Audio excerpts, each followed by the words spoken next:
John Grinder et Richard Bandler, deux Américains, informaticiens et linguistes, peut être construit à partir du postulat principal selon lequel tout est possible pour l'individu.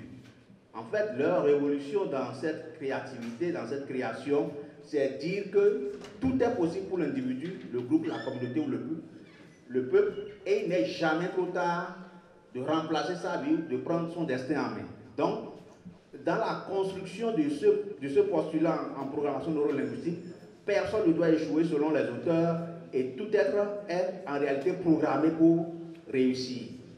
Un tel postulat fait appel au pilotage de plusieurs ressources scientifiques et intellectuelles, à savoir le langage, la cognition, la pensée, la philosophie, avec la créativité lexicale relative aux items de coaching. Et ça, c'est moi qui introduis ces items dans une logique de créativité lexicale, à savoir le culturel, le sémiothème, la lagmathème, le programmathème et le résilientiel. Qu'est-ce que je mets dans ces items? Le culturel, c'est tout outil de culture qui booste l'énergie de l'individu pour aller de l'avant. Lorsque je suis avec la créativité lexicale de sémiothème, c'est tout simplement tout ce qui a un sens dans une culture, mais relatif à un processus de développement. La lagmathème, c'est cette ressource qui est flexible et qui nous oriente à nous adapter au changement. Et comme le monde évolue, il faut savoir s'adapter au changement. Le programmathème, c'est tout ce que nous pouvons avoir comme canevas programmatique pour nous-mêmes afin d'aller de l'avant. Et le résilientiel, c'est tout simplement l'outil ou la ressource qui nous permet d'être en permanence en résilience. Puisque de partout, nous avons des sortes d'oppositions qui freinent l'élan d'évolution.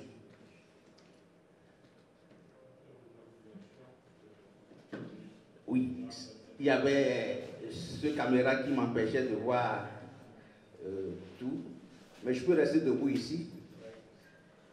On peut y aller? Merci.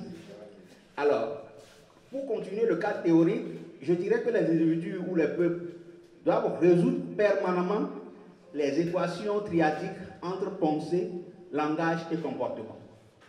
À partir de ce diagramme que nous proposons sous forme de modélisation, il faut comprendre que tout programme de sémiotique alagmatique part d'un état initial, c'est-à-dire quels sont les signaux initiaux que nous mobilisons autour de nous et quels sont les processus de transformation liés à la déprogrammation neurolinguistique et à la reprogrammation neurolinguistique que nous pouvons associer à ces signaux initiaux pour un état final que nous jugeons, que nous recherchons positif. Donc c'est schématisé comme le processus ou le programme de sémiotique alagmatique qui nous rappelle que nous sommes en permanence dans des processus de changement. Diapo. Diapo. Alors, ce que j'apporte de nouveau, c'est la déprogrammation neurolinguistique et la reprogrammation neurolinguistique. Mais pour apporter ces éléments nouveaux, je tiens à vous rappeler la théorie qui a fait vraiment révolution, que nous appelons la programmation neurolinguistique, qui est de John Grinder et de Richard Bandler. Et je rappelle les 12 postulats ou principes de cette théorie qui a bouleversé et changé les habitudes dans les organisations, dans les entreprises et dans les institutions. Bandler et Grinder disent quoi? Ils disent, premier postulat, la carte n'est pas le territoire. La carte n'est pas le territoire pour signifier quoi? Il faut reconnaître la réalité ambiante et non plonger dans des illusions. Deuxième postulat, nos limites sont dans les représentations et dans la réalité des choses. Donc, se débarrasser des croyances limitantes. Ils disent que tout est possible pour l'être humain.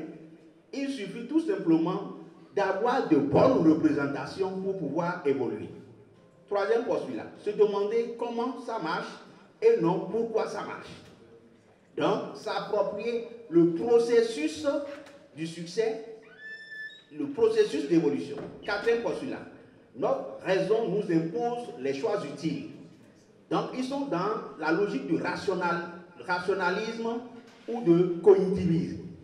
Cinquième postulat, avoir plus de choix entraîne plus de possibilités de réussite.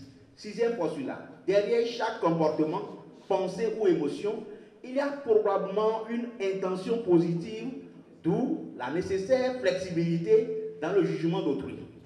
Septième postulat, on ne peut pas ne pas communiquer. Nous connaissons tous ce postulat. Huitième postulat, toutes les ressources de réussite sont en nous. Neuvième postulat, en communication, le niveau inconscient est plus important, d'où l'importance accordée à ce qui n'est pas dit. Dixième postulat, il faut développer de la flexibilité dans la lecture et l'appréciation des modèles du monde. Onzième postulat, il faut tenir compte des contextes pour apprécier au mieux les enjeux et les conditions de réussite. Et enfin, douzième postulat, considérer l'échec comme un feedback d'apprentissage. Et dans ce postulat, il faut rappeler la maxime plutôt intéressante de Nelson Mandela: je ne joue jamais, soit je gagne, soit j'apprends. Diapo.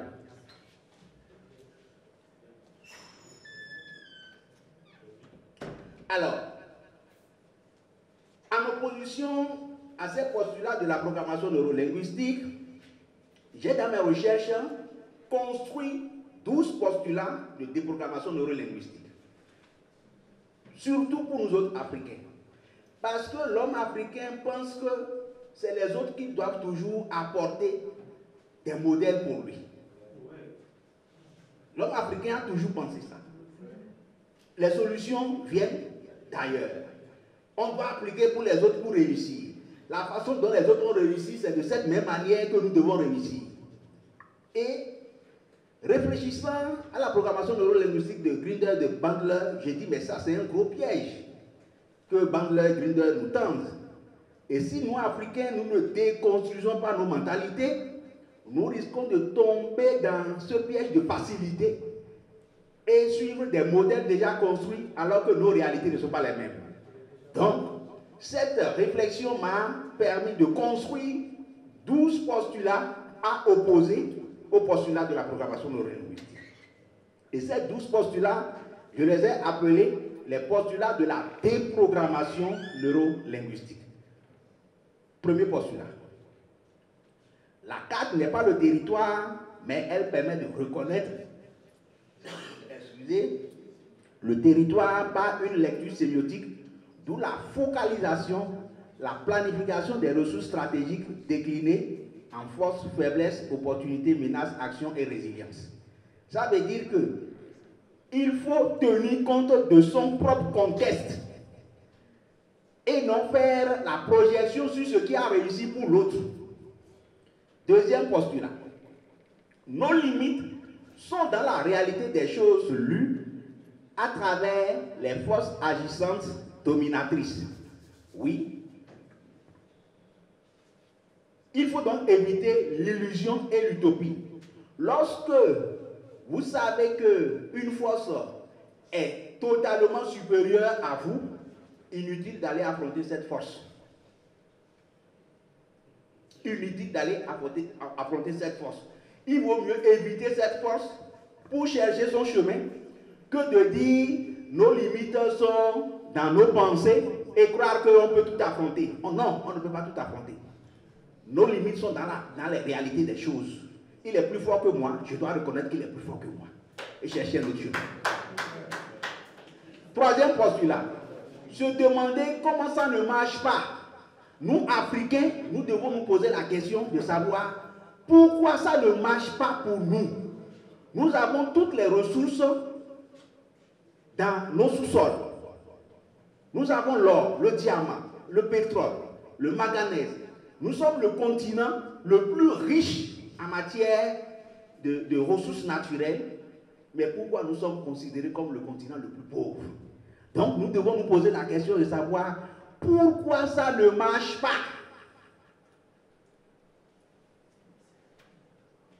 Comment ça ne marche pas? Et non, pourquoi ça ne marche pas? Comment ça ne marche pas? La responsabilité première, c'est d'abord nos dirigeants. Nos dirigeants qui se considèrent encore comme des sous-hommes vis-à-vis de leurs homologues à l'international. Donc, comment ça ne marche pas? Nous avons de mauvais dirigeants. Et nous avons également de mauvaises ressources humaines, parce que nous-mêmes, nous ne croyons pas en nous. Nous, Africains, nous ne croyons pas en nous. Nous avons honte de notre peau noire, pensant que la peau noire est une malédiction, alors que les recherches scientifiques montrent que la peau noire est la peau supérieure, qui résiste aux maladies.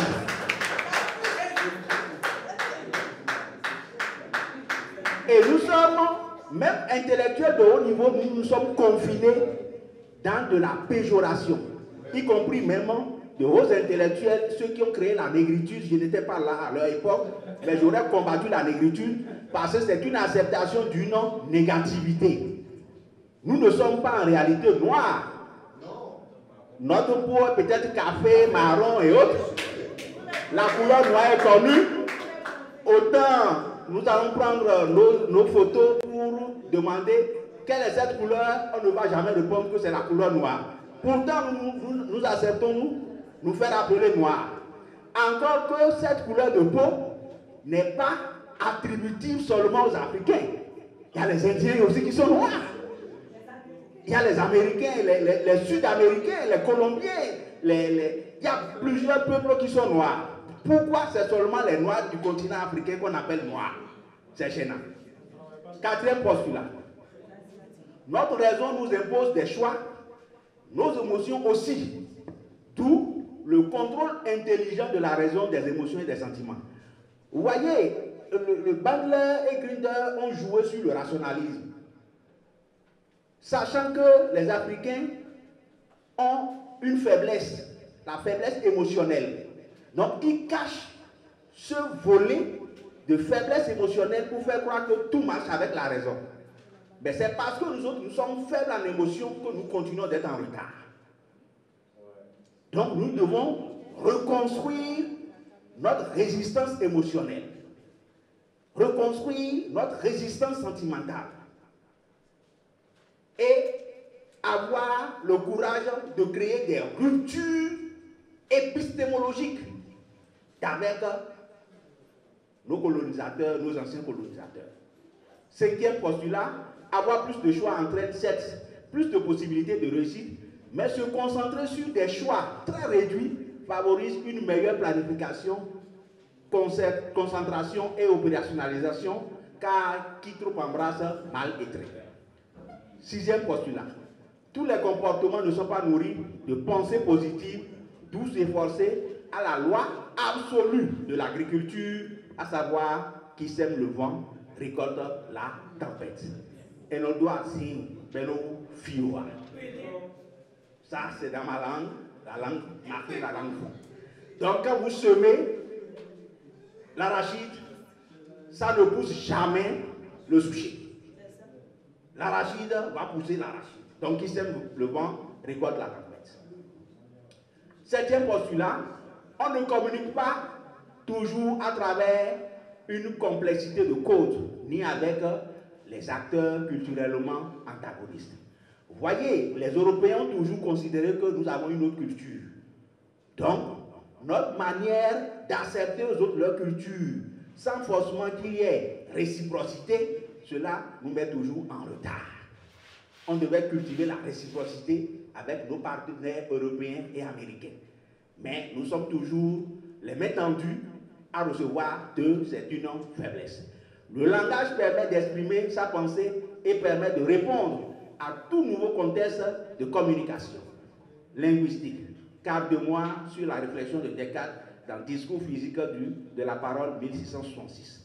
Aussi, Le langage humain est-il génétiquement naturel?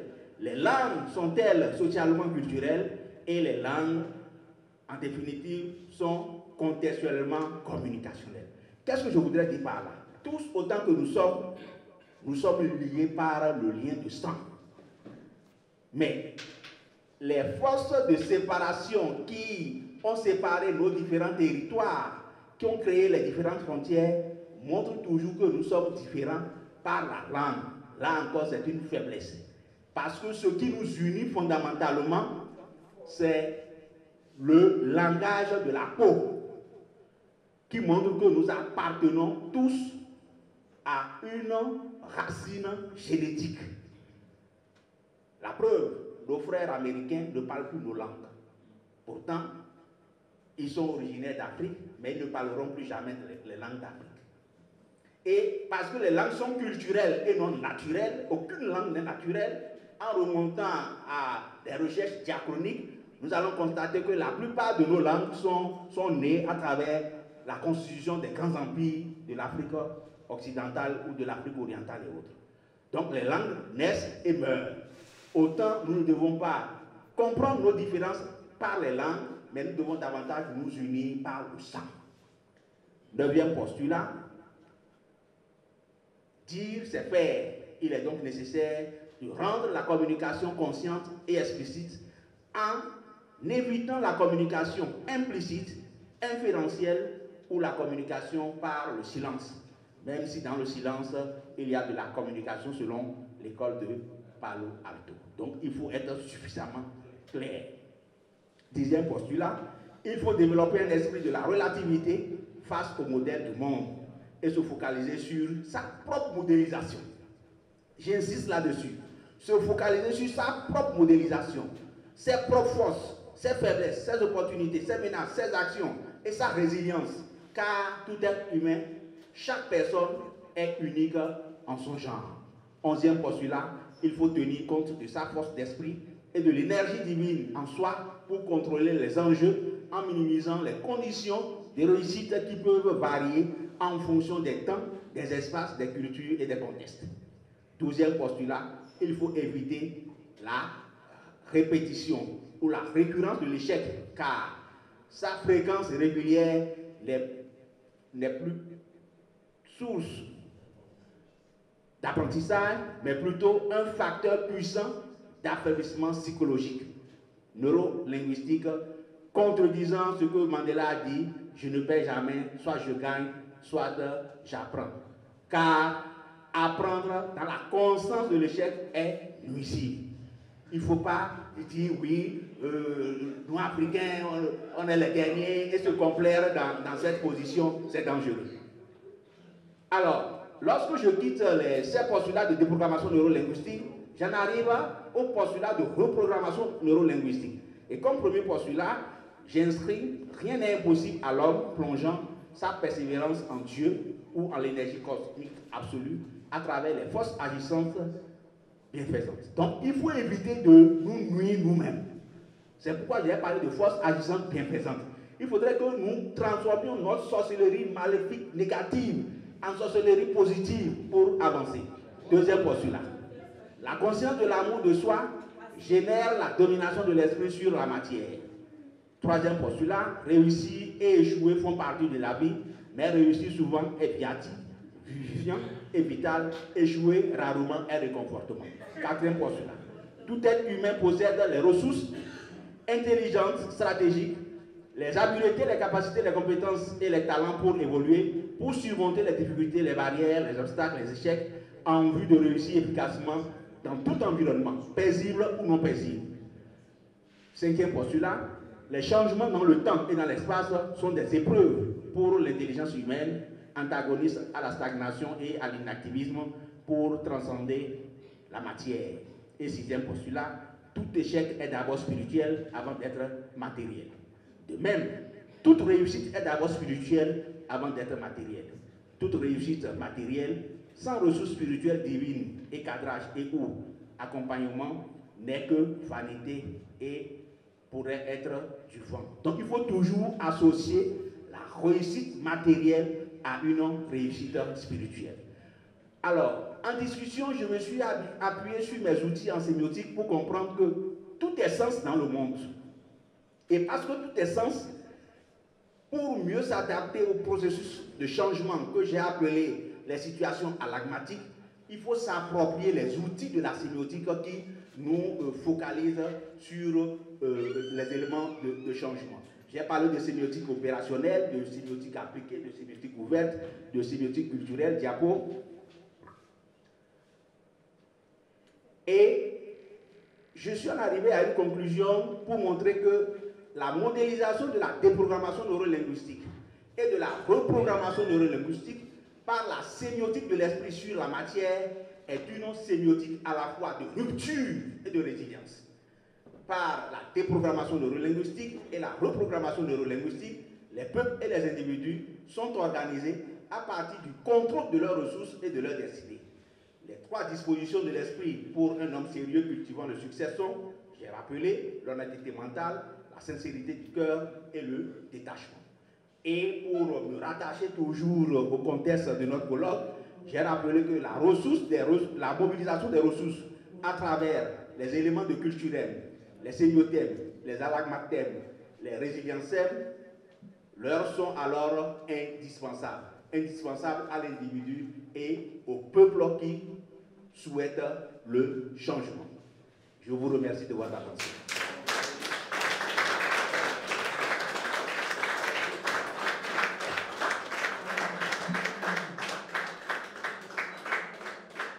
Je découvre de plus en plus des gens qui sont dédiés à la cause africaine.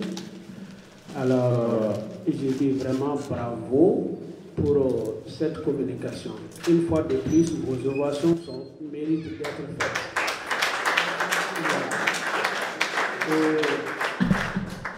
On entend souvent les sémiothèmes, mais les autres là, on ne les avait pas encore entendus. Ce qui fait que la neurolinguistique peut venir aussi en secours à la terminologie. Donc, bravo. Deuxièmement, je vois ici qu'il a d'abord étalé un certain nombre de postulats d'un chercheur d'ailleurs, 12 postulats de la programmation neurolinguistique. Mais chercheur qu'il est, il a revu, il a pensé et il a dit le contraire. Il a vu le contraire et il nous revient avec 12 postulats de la déprogrammation. Votre applaudissement, s'il vous plaît. Vraiment, ça, c'est ce qui mérite pour nous les Africains. Les chercheurs qui partent sur ce chemin-là, vraiment ça, on veut ça. On veut que l'Afrique soit comme ça. Aucun blanc, aucun asiatique ne va venir faire ça à notre place. Mais eux, ils ont fait les mêmes études que nous autres, mais ils se sont adaptés à leur milieu. Et ça commence comme ça. Merci.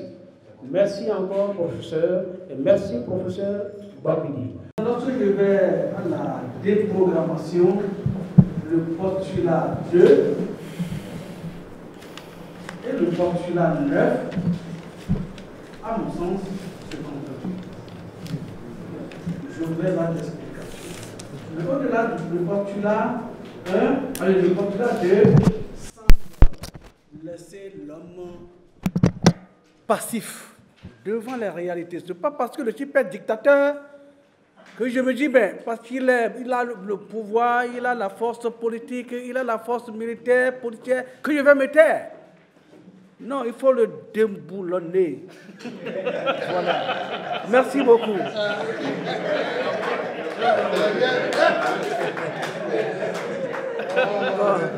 J'ai fini. À un moment donné, pendant qu'il présentait, je me suis posé la question de savoir si sa communication devait être limitée à nous ici, ou bien s'il n'y avait pas de possibilité pour un public plus large, c'est-à-dire la jeunesse dans les pays africains aujourd'hui, qui à un moment donné n'arrive plus à tenir devant certaines situations politiques, parce que son message, je l'ai ressenti comme un message d'éveil de conscience qui peut aussi s'adresser à la jeunesse dans tous les pays, c'est particulièrement en Afrique de l'Ouest. Merci. Vous avez, si il faut le dire ainsi, remis en cause tous les postulats de ces blondes, vous avez dit. Voilà, je voudrais que vous nous précisiez l'année aussi. Je n'ai pas pu lire l'année des auteurs que vous avez évoqués là. J'ai compris que vous avez remis en cause tous les postulats de ces auteurs-là. Et ma question est de savoir, vous n'y avez rien trouvé de bon? Et quand on vous suit aussi dans la liste de vos postulats au niveau de la reprogrammation neurolinguistique, je retrouve que quelque part vous dites, oui, on peut tout, quand même, l'homme est capable de tout faire s'il met en synergie les forces positives agissantes. Je n'ai pas pu vous noter, mais je trouve quand même que ça c'est un peu contradictoire si vous avez rejeté au départ les postulats de Blonder qui disent mais l'homme n'est pas limité et que vous-même vous revenez pour dire après oui, l'homme peut tout après. Je vois un peu un contraste à ce niveau. C'est pourquoi il dit est-ce que vous n'avez rien trouvé de bon qu'on puisse exploiter dans votre reprogrammation? Est-ce qu'il faut tout rejeter aussi? Merci beaucoup, c'était là ma préoccupation. Je vais commencer par la dernière préoccupation. J'ai écrit ce livre, livret de programmation neurolinguistique pour réussir sa vie, éléments de communication efficace en 2010. Ce document a été préfacé par mon maître, le professeur Flavien Victor, la même année, en 2010. Les auteurs ont créé leur théorie en 1970. Mais déjà en 2010, moi j'ai commencé à m'intéresser à ce qu'on appelle la programmation neurolinguistique. Et j'ai pu écrire cet ouvrage. Pas que je rejette de façon systématique tout ce qui avait été déjà fait. Je suis dans une logique de construction de thèse, d'antithèse et de synthèse. Je considère que ce qu'ils avaient produit, c'est la thèse. Mais l'application de cette thèse a des limites dans le contexte africain. Et c'est pourquoi je me suis amusé à construire ce que j'appelle la déprogrammation neurolinguistique, parce que la réussite en contexte américain n'est pas à modéliser par rapport au contexte africain. Donc si nous suivons modélisation pour modélisation et croire que les autres ont réussi, et en copiant de façon naïve ce qui a entraîné la réussite dans leur contexte, nous risquons d'échouer. C'est ce que j'ai appelé la déprogrammation neurolinguistique. Maintenant, j'ai proposé des éléments de synthèse qui peuvent être des éléments très flexibles sous forme de reprogrammation neurolinguistique. Je rebondis pour compléter ma réponse en répondant à Dr Sodji Thomas pour dire, en fait, il n'y a pas de contradiction. Ce que vous dites, je comprends, c'est des postulats complémentaires. Et dans cette logique de complémentarité, je comprends aussi votre posture militante. Votre posture militante nous amène à dire, ne croisons pas les bras, luttons pour transformer. Et c'est ça l'importance de la sémiotique alagmatique que je préconise. La sémiotique qui s'adapte à tout changement. Mais vous ne pouvez pas voir le danger et aller vous offrir au danger. Il vaut mieux changer de stratégie.